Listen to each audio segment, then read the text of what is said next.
Hello viewers, and welcome to another F1 2011 video, possibly one of our last few of the year. And this is another run at Brazil again, Kobayashi, and this is using the second patch. I finally had a chance to download it and have a race of it. So away from the start then, having a jostle there with the Toro Rossos, working my way around turn one, looking for a gap, getting on the inside there, nice bit of drive on that inside section. And they're using some curves, quick to use the curves. I want to get past these guys if possible. Before braking. Who's that ahead of me? Nico Rosberg ahead of me. Now I've got a lot more speed than him there. I was quick on the power, but couldn't find a way around the outside. I think better of it. I know I'm quicker than him here, while he's being a bit boxed up, looking for an opportunity. And just a cheeky little braking on the inside, a little bit of grass there. I wanted to give him as much space as possible, but at the same time, managed to take the corner. Having a little look this time, but thinking better of it now. I think it's time to just settle into the motion of things. So this is a long race today. Again, another 50% race. This was my third attempt at it. The first time I don't know, I spun out somewhere around a lap 11, something like that. And the second time I was having a great race, lap 31, and got interrupted.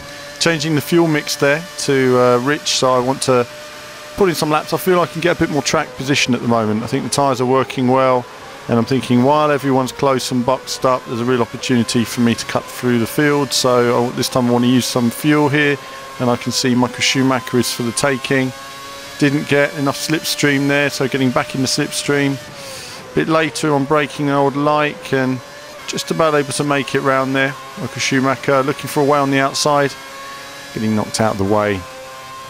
I'm sure he would have defended in real life, of course, but up now into 7th place.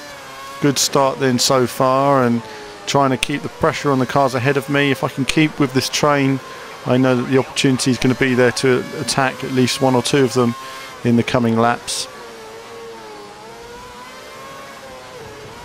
And sticking with those guys. So running the second patch then, first chance running the second patch. I've heard about car failures and, you know, the difference of AI and, you know, tyre wear being increased and so forth. I haven't found necessarily any of those issues so far. I've found the tyre wear to be, you know, pretty similar to as it was before, honestly, on this particular track. I'm finding that the fall off in tyres is a little bit quicker though, and a little bit more unpredictable, which we'll see later on. So you can use DRS now. A little bit more action in this race than some of the ones we've seen so far. Some of them have been quite sedate to a point. But here we are with a new mic lead, I have to point out as well for you guys. Finally, after lots and lots of testing, this is the 7th mic variation that we're actually testing out now. So we've been through that many leads to try and find the problem and fix it. But we've done that now for you guys. So it means lots more commentary, lots more action. Hopefully much increased videos as well next year. You'll notice it's been a little bit quiet on the channel lately, and that's because I've been doing a lot of planning for BVV for next year and what we're going to be doing in 2012, making sure that we're getting the games you know, as early as possible to be able to show you guys and give you some proper hands-on feedback and stuff like that. So obviously for me, the patch, I mean, you're seeing me just playing the game, and this is me running with the second patch on F1 2011. No major issues so far. Found the AI to be a little bit easier, if I'm honest. Maxing out there on my brakes, and whoa, closing up there on Massa. Quite a bit on that corner. So I'm looking for an opportunity. Will I use some curves? I am using some curves now. Straining the engine. Oh, can I get on? No, not this time. I thought better of it myself. I thought, no, I don't have myself alongside for the corner. There is less grip on the inside, and of course you don't have as good a turn in, so you've got to always be aware of the fact that if you haven't already made the overtake by the time you get to the apex, then it's better to leave it for another time. It is a long race. There's a long way to go, and it's better to focus on that rather than quickly getting past someone at some point. You know, my race, dare I say, in the Sauber, is very much dependent on where everyone else finishes as well, and just keeping consistency of my own laps I will point out actually that where you start on the starting grid does depend hugely on the race. In this particular race, I think I started somewhere around 14th. I can't remember exactly, but I had other starting grids where I started somewhere like 10th or 11th. So obviously that makes a huge difference. You know, where I'm in 7th now, I would be in 5th or 4th place even at this stage, and even a win is possible. Braking heavily then, a little touch on Massa. Lucky not to lose my front wing at the moment, but nevertheless, it was heavy on the brakes, so the game's let me get away with it at this time. Massa very slow at that next section of the Senna S, and I'm through. So as you can see there, able to make the overtake before the corner and then move back onto the racing line, give myself a better line into that next corner, and down to standard mix. I now feel that I've used a bit of rich mix to overtake a couple of cars, and now I think I've got a McLaren in front of me. I know that's probably biting off more than I can chew at this stage. Better to settle into a rhythm and not use up too much fuel, and just see how much we can keep close to these guys, and if an opportunity comes up then I can always increase the mix and see if we can push for an overtake. But now it's just about being consistent and maximising those lap times. A little bit of interference there on my HDMI cable. You'll see that again later in the race, actually, drama where that's concerned. So where are we up to now?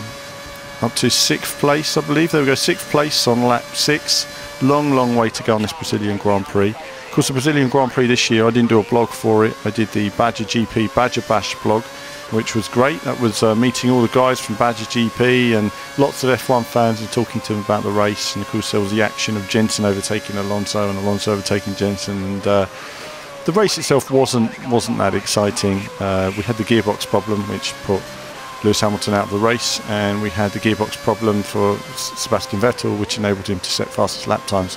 So so back end steps out a little bit on the car there.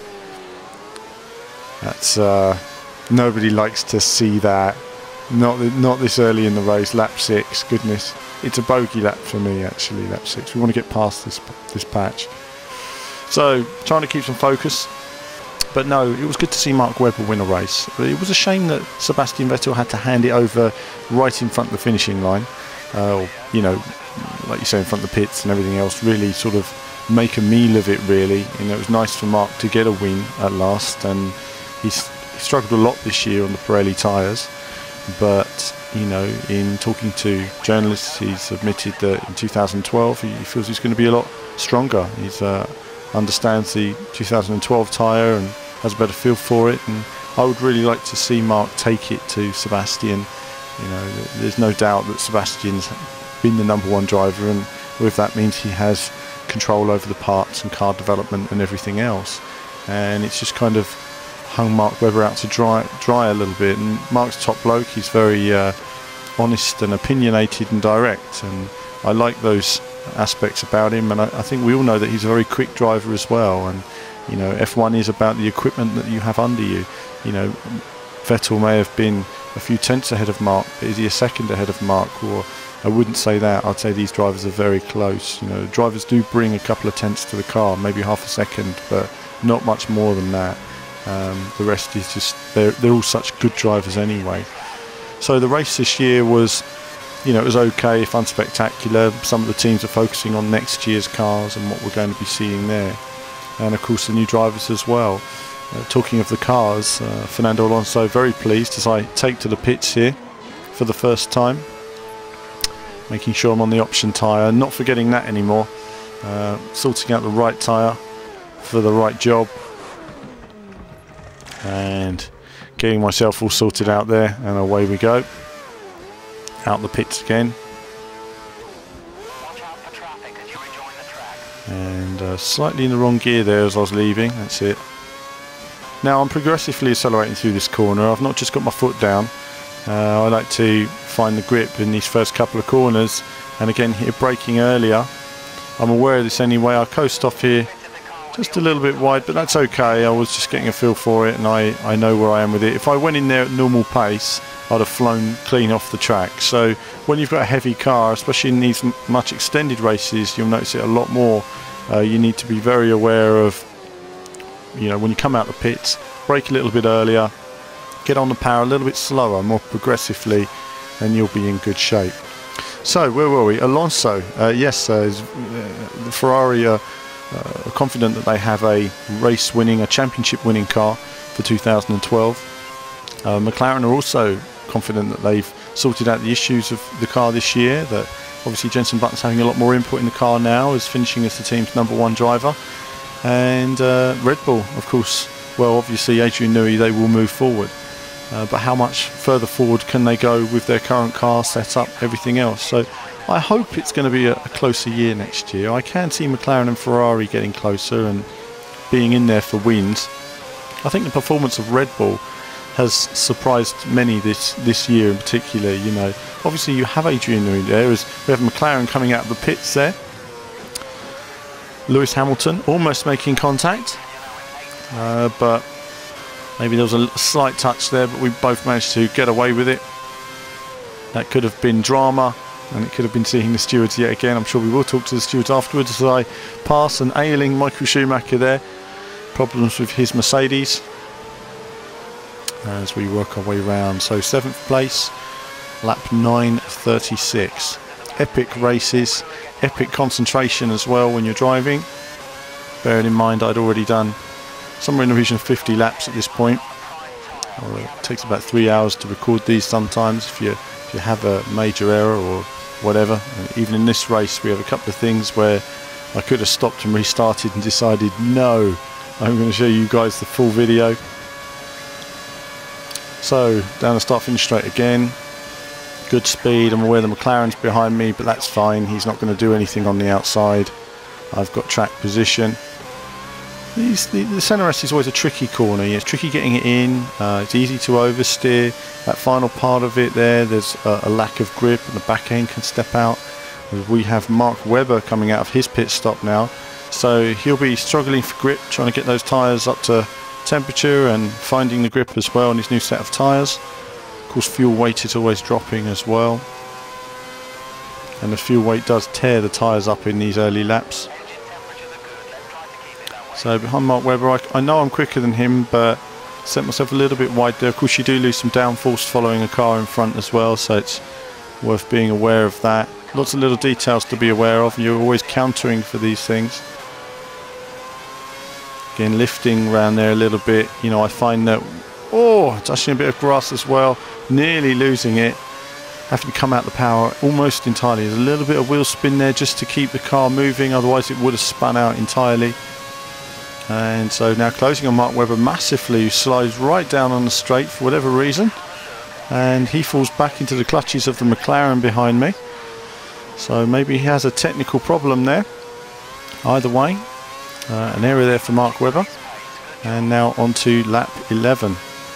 So next year, yes, Mercedes hope they're going to be stronger. You can never underestimate Michael Schumacher and Ross Brawn. I really would like to see Nico Rosberg win a race. He is a world champion in my mind, who's not had the chance in a top car yet to really go for wins. But he's shown that he has consistency and he has a thought process that works perfectly for Formula One. And if he can get a car that can win races and win championships, I've no doubt that he'll be right up there competing. Lotus Renault have had a mixed season, haven't they? Started off very well. The exhaust system was very ambitious and didn't entirely work out for them. The loss of Robert Kubica, affected the team very badly in their development process, making Vitaly Petrov the #1 driver. Obviously Nick Heidfeld there as well. Nick obviously wasn't able to drive the team forward despite his experience, and Vitaly, has never really sparkled as such. He's done some good drives now and again. He's been okay, but he's not really. You've not seen world championship quality from him there, and there's been a lot of unforced errors, I think, that have let him down. And the overall team has lost its, some would say, a bit of mojo, I think. I think bringing Bruno Senna in certainly helped that. I think it's a shame that Bruno Senna doesn't have a drive for 2012. I think he deserves a drive. I think he did a good job. I think at Brazil he was a bit of a silly Billy. A silly mistake with Michael Schumacher. Michael Schumacher was clearly passed in my mind, and he just crashed into the back of him. I think that shows the pressure that Bruno was under in front of his home crowd, but it also showed how hard he was trying, and he had been trying very hard in those races, and that's what a team needs. It needs someone who's really going to get a hold of the car, and I think that though Kimi Räikkönen and Romain Grosjean are going to take time to get up to speed, Kimi in particular, we know he's capable of rinsing a car, and you know, I think it will drive the team forward when they've got someone like him in there. Let's just hope he can, you know, spark up some enthusiasm, not necessarily in his personality, but certainly in his driving style. As I went a gear too low there, making a little mistake, and it oversteered me into the first part of that corner. Back on the power. Sometimes I use a little bit of KERS when I make a mistake, just to get myself back up to speed again. Trying to keep a nice flow. I do try and keep the car as smooth as possible. I mean, this is a much more aggressive run than some of those you'll have seen in the past, but at the same time I'm trying to protect my tyres all the same. I'm trying to reduce wheel spin, be progressive on the power, but this set of tyres is wearing quite heavily very quickly, so I'm aware of that at this stage. And I've also got the McLaren that's hard on me and an awful lot quicker. Now, I haven't been looking all the time, but I'm sure I went down into low fuel mode somewhere here as well to try and save some fuel. Hit the main straight again now. Got a couple of cars close behind. I assume that's the recovering Mark Webber and the McLaren of Lewis Hamilton. Lewis Hamilton's year's not been one to remember, has it? I mean, it's been a difficult year for him. It would be nice to see, you know, he's a guy who has great body language in the car, everything else, but that kind of mojo for him as well left him, didn't it, this year? And, you know, he's very down about things personally. You know, I think that Lewis is at a very difficult and important stage of his life where he needs to decide what he wants to be and where he wants to go.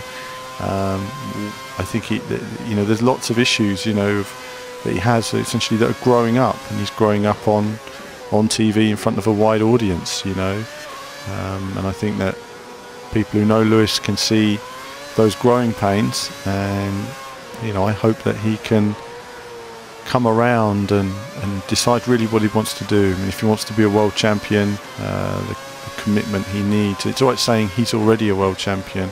I think there was, you know, he's always had a great car, and he's come in and he's always been the lead driver in his team, and this is the first time I think he's actually been beaten by a teammate in his whole career, and there's a certain maturity that needs to kick in and decide what he wants, whether he's going to stay in Formula 1, whether he's going to go to IndyCar or NASCAR or whatever he wants to do. I'm sure there's a lot of people giving him advice right now, but no one better than his father, who's got him through many years into Formula 1, got him his McLaren contract and made sure he's always had the best equipment and the equipment to win a world championship so early in his career as well. You know, that's always a privilege and a gift. And let's hope that Lewis in 2012 is you know, more confident and able to find himself in the car as well.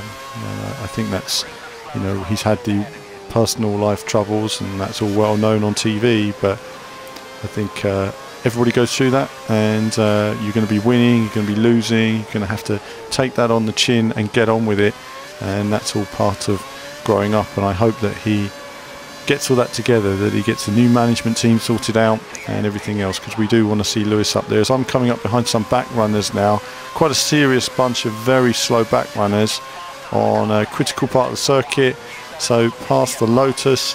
And now these guys are so slow, quickly heavily on the brakes there behind Liuzzi, and I decided to take to the pits. I was going to do an extra lap on these tyres. I wanted to reduce the amount of laps on the hard tyre.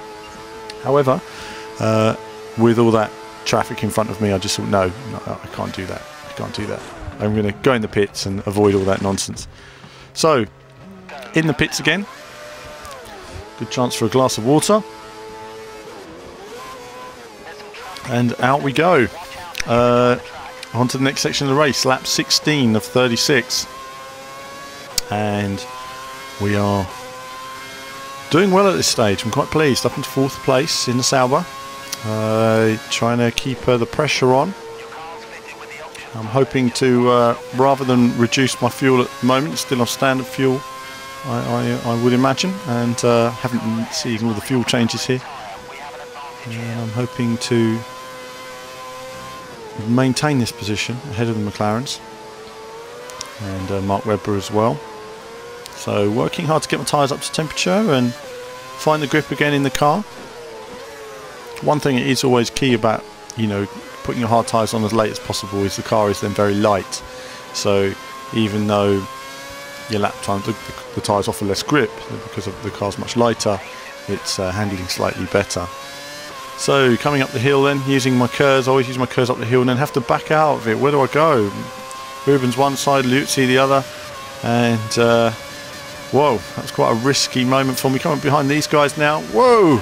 Slow Lotus there in the middle of the straight. I'm well offline onto the marbles here, but I can see Paul di Resta there. I didn't think that was Paul di Resta. I thought that was another HRT before. Oh, contact with Rubens Barrichello in front of the home crowd, proving a point there. Well, I'm quickly past him and past di Resta as well. Both of the guys lost drive there through all that drama, whereas I managed to keep it tight on the inside, and away we go. So thankfully and quickly establishing track position again. And again, now you've got that fresh air, and I know the other guy's going to be pitting soon, so I'm going to try and focus on just putting in some laps. And it's one thing about it, we're on my 11th place, but of course there's lots of pit stops to come, and I want to try and focus on my own lap times. So back onto drivers then. So Lotus Renault then, they have an exciting package in development. Not so much, 2012 I think will be a learning year for them. I think they're going to be just off the pace behind everybody but developing. I think 2013 there's no excuse why Renault couldn't be moving back in to the mix there as well. So that'll be interesting to see if they can do that. I hope at some point to see Robert Kubica returning, but I think we have to be realistic that his injuries were substantial. And I would say to see him back next year would be, you know, a miracle in many ways. You know, we'd always see him on the grid, but I think it's highly unlikely now. And I think at least for the first half of the season. But I think Robert Kubica needs a good year of testing before he gets back into racing again. You know, his injuries were substantial, but we wish Robert Kubica well, and hopefully we will see him again at some stage. Further down the grid, of course, Toro Rosso changing both of their drivers, Alguersuari and Buemi. You know, lots of opinions on that. For myself, whether it's popular opinion or not, I don't really feel that Toro Rosso have done anything since Gerhard Berger left a few years ago. I mean, Sebastian Vettel was and Gerhard Berger seemed to be the two guys that were sparking enthusiasm in that team, and since then they've just been kind of back runners, seemingly going nowhere. Buemi and Alguersuari have been doing okay. They've not done anything necessarily spectacular. Alguersuari was told that he was going to be losing his job this year, and suddenly he came to life and put in some really good performances. That's interesting. It's interesting to see how that affected him. As I come up behind Mark Webber here, again, Mark Webber very slow on that section. Surprised at that, not even competing, so I was able to feed back in again. But no, Alguersuari, obviously, second half of the season was very good. Had some very good qualifying results, but on the whole, it's just not been there for them. And I think bringing on new drivers, I think, you know, Toro Rosso know where they're going with new drivers. I mean, obviously, it's not going to be good for development of the car, but we don't know behind the scenes what car development there was going on anyway, and how much input the drivers were having in positive development. So I think that's something we can't judge on. Williams, mind you, where are they? You know, they've had a difficult year. Rubens Barrichello out, Maldonado staying. Quite surprised at that, because Pastor Maldonado has not had a great year, has he? He's had a few dramas here and there. I think he was very, very silly at Abu Dhabi with the whole wheel-to-wheel with Webber thing. I think that was ridiculous behaviour from him. He needs to sort that out at least. We like to see a bit of drama, a bit of character, a bit of body language, but at the same time there's times when things are just a little bit silly, and I think he needs to get his head down and focus on his own car and developing that, and ignoring anything else, especially getting into arguments with cars that are way further up the grid. And this has led into that little exchange with Lewis Hamilton. It's worth noting, obviously, there is a lot of pressure on the drivers to perform in every race. They want to perform, they want to keep their jobs, but at the same time that doesn't help the cause at all. Williams, were a great team, and they have great facilities, and no doubt still have great people working there. They were very experienced. What's preventing them from being up there? Is it money? Is it resource? Is it the way that's used and applied? Only they can know that. They can know where their development was going in the cars. Things sounded pretty good for them when Nico Hulkenberg was there a couple of years ago, and then it kind of all went backward this year. So, for many of the teams, it's been an interesting year, and I think 2012 will be interesting to see how, the Caterham team and HRT and Marussia, Virgin, or however you say it, team, and how they come up. Timo Glock there, back of the grid, ridiculous really. He's a much better driver than that. I hope he does get a good package eventually, but 2 years and they haven't really moved forward. Oh, disaster.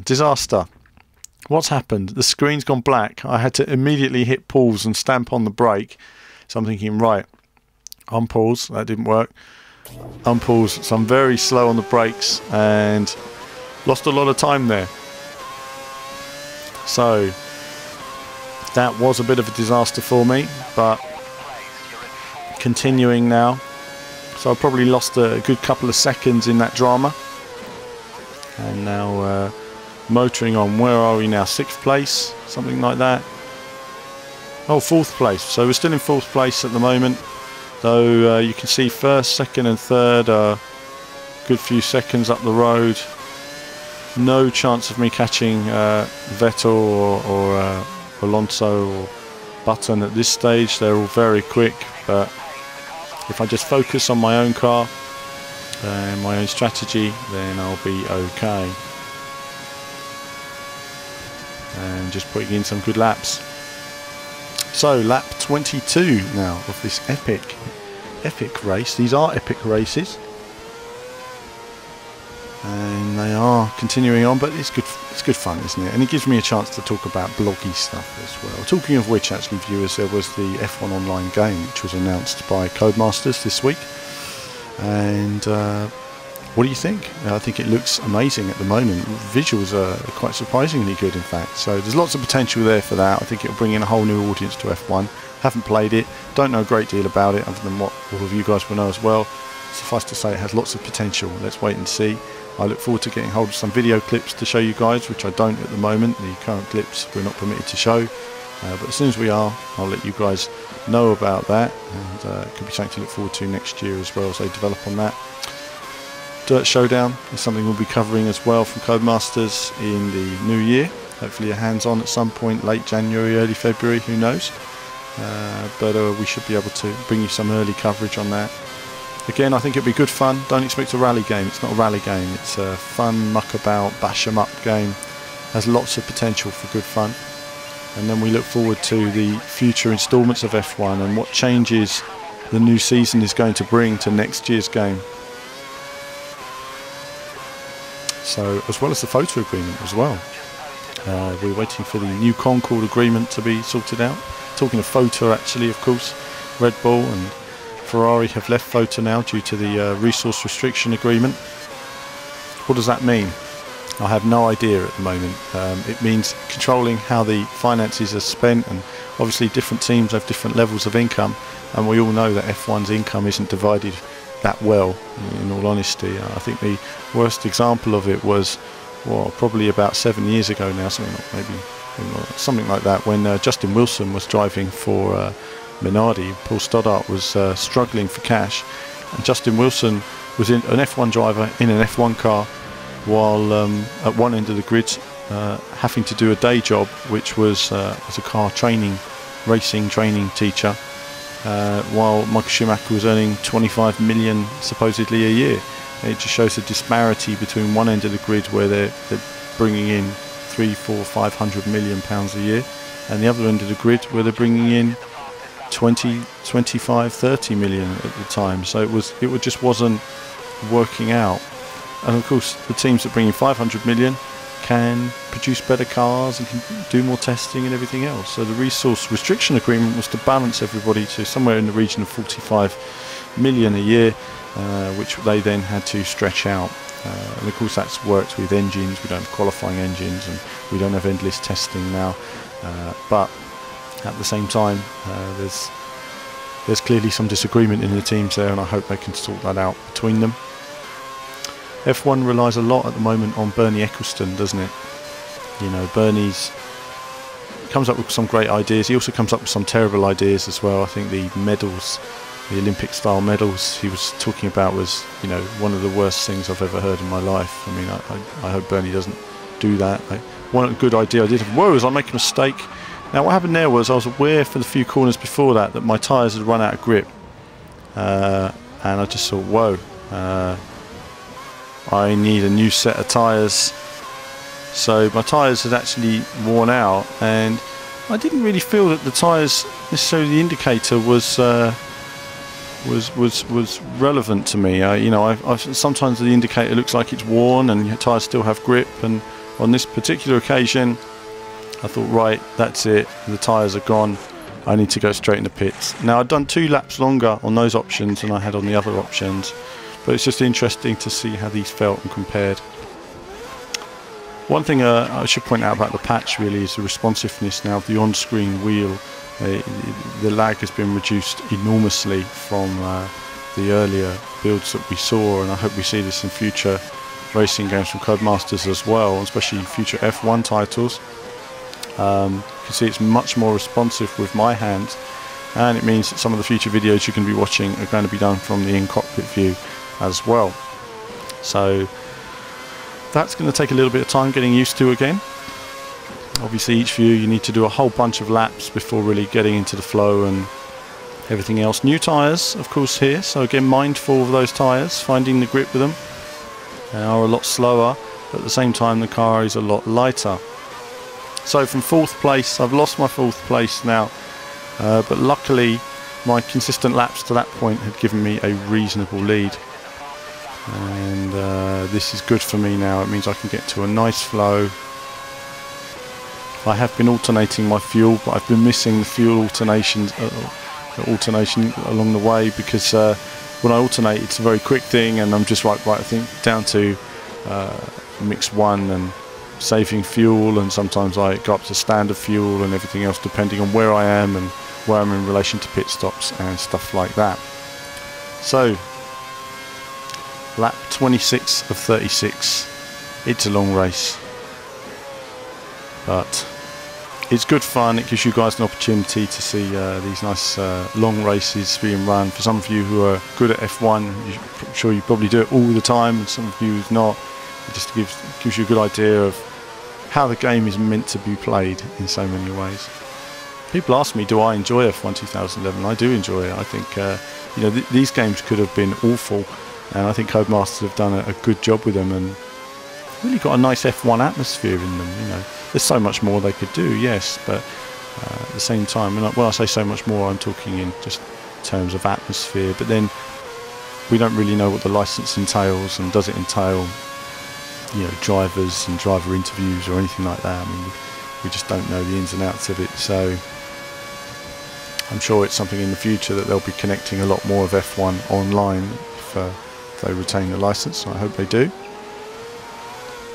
Taking a car there. That was a Red Bull that I snuck past there as well. That must have been Mark Webber again running slow. Curious behaviour from Mark Webber today. Much like his season actually. So trying to keep consistent now.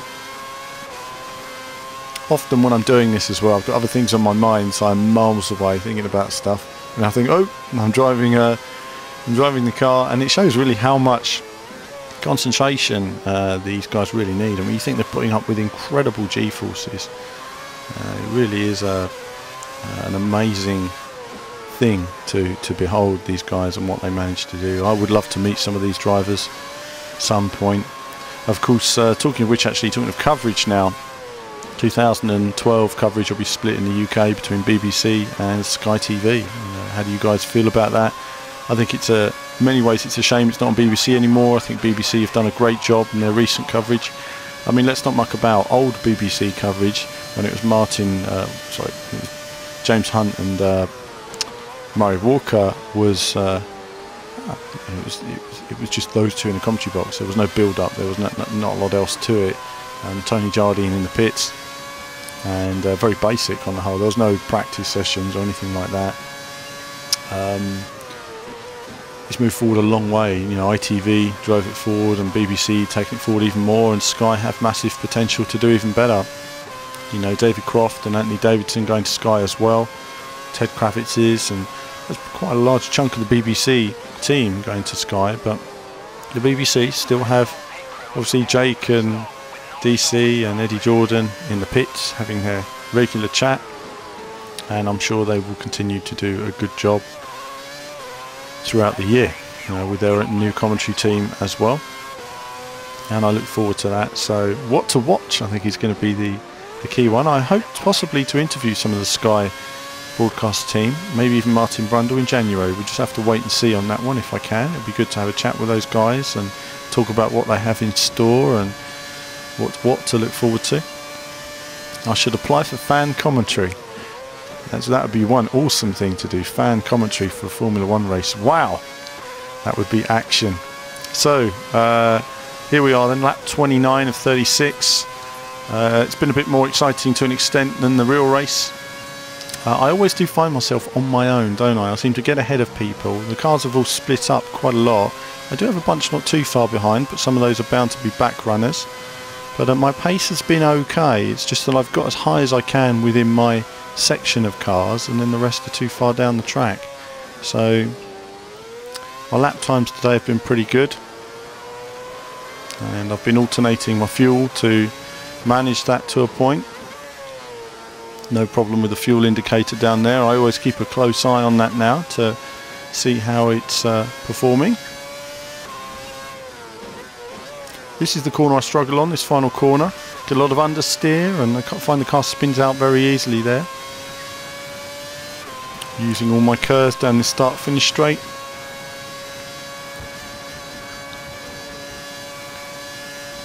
And as we come round here,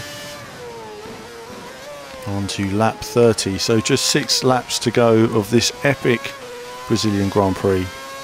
There will be another F1 2000, or a whole bunch of F1 2011 videos, hopefully in the new year as well. But this concludes our recent coverage on the game, and we look forward to more coverage next year on it. More racing F1 coverage as well. Hopefully we'll bring you guys. Hopefully more coverage as well on other racing titles such as Project Cars, which I was hoping to run for you guys, but we didn't get our invite. Also Auto Club Revolution, some of that coming real soon, and some other bits and bobs as well. Handheld, we've got Ridge Racer handheld on the Vita, which is looking okay. It's like Ridge Racer 6 but on a Vita. Ridge Racer is a brand that's really lost its way, but we'll leave that for Ridge Racer. So F1, exciting prospect for next year. I think again, if we can see the teams close up, it'll be good, but we'll have to wait and see. I mean, I know a lot of people would like to see Kimi Räikkönen up there, but I really do feel that it's as much about the car as it is about the driver. And just about get it together there. Took a bit too much curb, nearly pushed the back end out, and so coming round consistent. Now this is the time you need to concentrate. Lap 31. I've been here before. I had a race to this point just before this, and it was this corner where I spun out and I got interrupted, and I was like, oh, too late, start again. But this time I thought, no, we've had a spin, we've had a TV failure, and we're still here in 5th place. So despite drama in the car again today, we've managed to keep it together for one long consistent video, putting in some reasonable lap times. Setup wise, this is using the second one from right, on the quick setups. I never have time to do proper setups. I should really, I know. I will do at some point. Wheel settings, actually on the PlayStation version I use default wheel settings. On the PC version and now I've moved back up to standard mix now. I've done a couple of laps there, as you can see, on the lean, so I'm thinking to myself, well, I've got enough fuel now. And I've been doing okay on the lean, but why not move up standard? I think I can overtake a car ahead of me, so I think, right, let's just increase that fuel usage a little bit.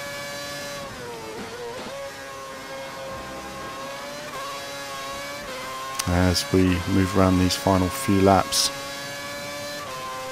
So yes, I alter my wheel settings, but no, on the PC version and the Xbox version it does require an alternation in the wheel settings, and that really depends on your driving style as such.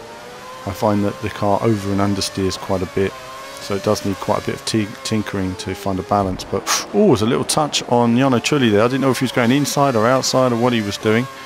Nearly broke my front wing. That was very close. That could have been absolute disaster. So again, understeering terribly in that corner though. I will note as well actually that the replays, they have this music playing, and when you're playing a race that's this long, it's the same music track repeating over and over again. You can't turn the music off, or at least I don't think you can. If you can, let me know, because it was doing my head in when I was recording it. So Ryan the Senna S again on lap 33 of 36. I hope you've enjoyed all of the blogs this year. I've been doing on Formula 1 2011.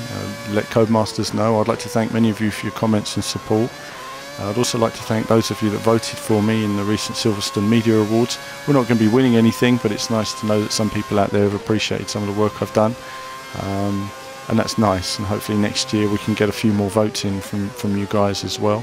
I am working to provide you guys with better F1 coverage for next year of the actual sport as well as the game. But that's an ongoing process. Very hard getting stuff out of teams, and I'm just an independent, a small speck in the world of F1, but it'd be nice to be able to show you guys some more stuff in the new year, as well as continuing with this racing coverage and working with a few more communities as well. So lots to look forward to in 2011, in 2012 should I say. I think 2011 has been a lot of fun, and I'll be talking more about that on the Christmas message that'll be coming up, hopefully on Christmas Day, actually I should have on the channel, before an end of year review next week as well, which will obviously go over many aspects of stuff I've done throughout the year, and talk about those and what we've all seen together as well, viewers. So lap 34, and I'm pretty happy where I am now. As far as I'm concerned, I've got enough fuel. There's no point. Oh, the fuel gauge there is flashing and I hadn't seen it. Oh dear, that's not good. And I thought I had enough fuel to the end of the race.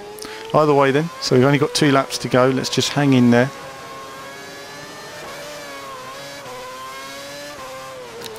And just getting around these last few corners. This is always the hardest point I find, is when you know that you're 35 laps into a race and you're thinking, right, I don't want to make any mistakes now. You know, we're on the last lap or so. And lap 34 into lap 35. And I hadn't noticed the fuel indicator going in the bottom corner. I looked at it earlier and thought, oh no, it's not going, I'm okay, I'll move back up to standard fuel. And that could be bad for me, so we'll wait and see on that. Of course I should just end the video now and say 5th place, but I'm not going to lie to you viewers. You know, you can see the racing for yourself. That's why I show you one complete cut. Could I run it again and do it perfectly? Yes, I could. Is it a lot of hassle? Yes, it is. So I'm just going to do this one and do my little podcast for you, and hopefully some cool podcasts on F1 as well next year. But do put in your questions to me. I know it's been pretty quiet on the channel lately, mainly because a lot of work is going into next year, but hopefully I'll find some help next year as well, and we'll be able to increase our output of videos for you. I'm just focusing on these final few corners, because this is where we get some more drama yet again. A complete miscalculation from me on the fuel here, and suddenly, oh my god, I've run out of fuel. So I quickly use my fuel map, put it down to lean, but I'm too late. I already know that now. I'm too late on my fuel. I've run out of fuel on the final lap again. Drama. So after a good race,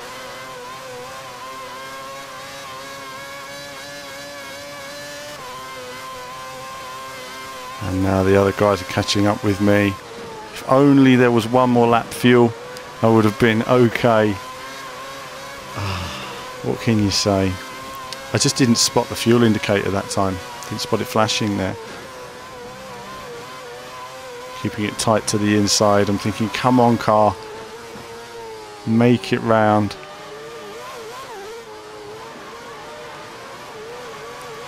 Trying to keep the car going, trying to block everybody if I can as well to a point, but at the same time I've got to be responsible now. See the train of cars behind me, because I was quickly into the lean as well, I was able to keep going. But up the hill then, and using all my curves to force the car up the hill, but alas, it's a 13th place after all that, viewers. So from what could have been a 4th place, ends up at 13th. Bummer. But hey, that's Formula 1. Anything can happen in Formula 1, and it usually does, as Mario would say. And on this occasion, it just wasn't my day. Next time, we will sort that out, and I'll keep a closer eye on that in the last few laps. But that's it for me for now, viewers. More very soon.